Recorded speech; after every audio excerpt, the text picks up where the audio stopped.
పుట్టింది పేదవాడి గురించి పుట్టింది. కూడు పుట్ట నివాసం ఏర్పాటు చేయాలన్న సంకల్పంతో ప్రతి ఒక్కరికి కూడా అందజేయాలన్న ఉద్దేశంతో మరి ఆ రోజు ఎన్టీ రామారావు గారు పెట్టారు. అదేవిధంగా పార్టీ పెట్టినటువంటి 20 సంవత్సరాల వరకు కూడా పార్టీలో ఉన్నటువంటి కార్యకర్తలకు కానీ లీడర్లకు కానీ అన్ని విధాలు కూడా మంచి జరిగింది. తెలుగుదేశం పార్టీ కార్యకర్త అంటే భయపడే పరిస్థితి ఆ రోజు ఉండేది. మరి 20 సంవత్సరాల పోయిన పరిపాలన మారింది. పరిపాలన మారిన తర్వాత తెలుగుదేశం పార్టీ కార్యకర్తను చూసింది నాదుడే లేడు. మనం అంటే భయం లేదు, భక్తి లేదు. మరి మీకు ఉదాహరణ చెప్తున్నాను. తెలుగుదేశం పార్టీ పుట్టిన తర్వాత మన అన్న సీఎం గారు అయినప్పుడు వేరే ఎమ్మెల్యేగా ఉన్నప్పుడు కోటాడియాలను సైతం పసుపు చొక్క చూస్తే భయపడి పసుపు చొక్క వచ్చారో జాగ్రత్త చెప్పి భయపడినటువంటి రోజులు ఆ రోజు ఉన్నాయి. కానీ ఈ రోజు ఆ పరిస్థితి లేవు.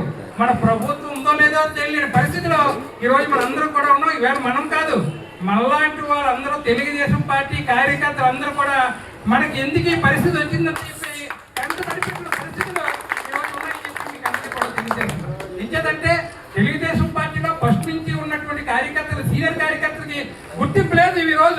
ఈ రోజు ఎక్కడి నుంచి వచ్చి hybrid Telugu Desam party hybrid Telugu Desam party ఉంది. మరి మన నాయకుడు అంటే నేను చెప్తున్నా, ఇవన్నీ కూడా మనం మన కుటుంబ సభ్యులు కాబట్టి మనం డిస్కస్ చేసుకుంటున్నాం. మన నాయకుడు ఎన్నో సర్వేలు చేస్తూ ఉన్నారు. మరి ఇక్కడ పార్టీ పరిస్థితి అసలు తెలుస్తుందో లేదో తెలియదు. లేకపోతే ఇక్కడ ఏమైనా నోట్ల కట్టించి మేమే చేస్తుందో తెలియదు. కానీ ఈవేళ అధ్వానంగా ఉంది తెలుగుదేశం పార్టీ పరిస్థితి. ఈ అనకాపల్లి నియోజకవర్గం చెప్పి మీకు తెలియజేస్తున్నాం.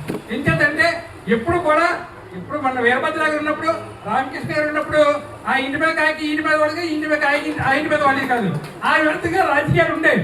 కానీ ఈ రోజు లోకల్ రాజకీయాలు ఎక్కువైపోయాయి. అక్కడ వైసీపీ వాళ్ళతో మంత్రాలు జరుపుకుంటున్నారు, ఇక్కడ లంచాలు తీసుకుంటున్నారు. ఇవన్నీ కూడా జరుగుతున్నాయి. మీకు ఉదాహరణకి చెప్తున్నాను. మనకి వైసీపీ అంటే మనకు పడలేనప్పుడు పక్కన ఉన్నప్పుడు పెందుకు నియోజకవర్గంలో ఒక ఎంపీటీసీ ఉంది, 8 ఎంపీటీసీలు ఏమైతే వైసీపీ వాళ్ళు ఉన్నారు. అక్కడ అవిశ్వాస తీర్మానం పెట్టారు. టీడీపీ ఎంపీపీ గెలుచుకున్నారు అక్కడ. మరి ఇక్కడ ఎందుకు పెట్టరు? ఇక్కడ అనకాపల్లిలో అవిశ్వాస తీర్మానం ఎందుకు పెట్టని చెప్పి ఇక్కడ అంతా లోకల్ రాజకీయం. మరి అక్కడ జీవీఎంసీలో తెలుగుదేశం పార్టీకి మెజార్టీ లేదు. లేకపోయినప్పటికీ కూడా అక్కడ అవిశ్వాస తీర్మానం పెట్టారు. అక్కడ ఏమొచ్చి వీళ్ళ తమ్ముడు అయిపోవాలి సీఎం అని చెప్పి అక్కడ ఏమొచ్చి అవిశ్వాస తీర్మానం పెట్టి ఈ కార్యక్రమం. ఈ రకంగా ఇక్కడ వైసీపీ తో కుమ్మక్క రాజకీయాలు జరుగుతున్నాయి. అది సీనియర్లు ఎవడో కూడా సహించడం లేదు. దయచేసి ఇప్పటికైనా మీకు ఇంకా ఉదాహరణ చెప్తున్నాం.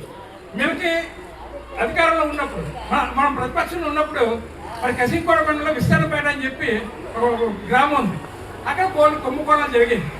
ఆ కుంభకోణం జరిగినప్పుడు మేము అందరం ధర్నా చేసాం. మేము అధికారంలోకి వచ్చిన తర్వాత ఈ కుంభకోణాలు ఎన్ని చేసి ఈ బుడిసెట్టి మంత్రి తాలూకా బండల పైకి ఆగత్తని చెప్పి ఉపన్యాసం చెప్పారు.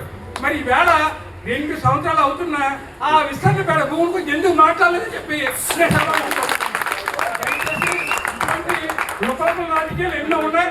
దయచేసి మా అందరూ కూడా పార్టీ ఆవిర్భావం వస్తున్నాడు. ఈరోజు నేను మీకు చెప్తున్నాను, 2 సంవత్సరాల కాల ఇంటి పైకి రాలేదు.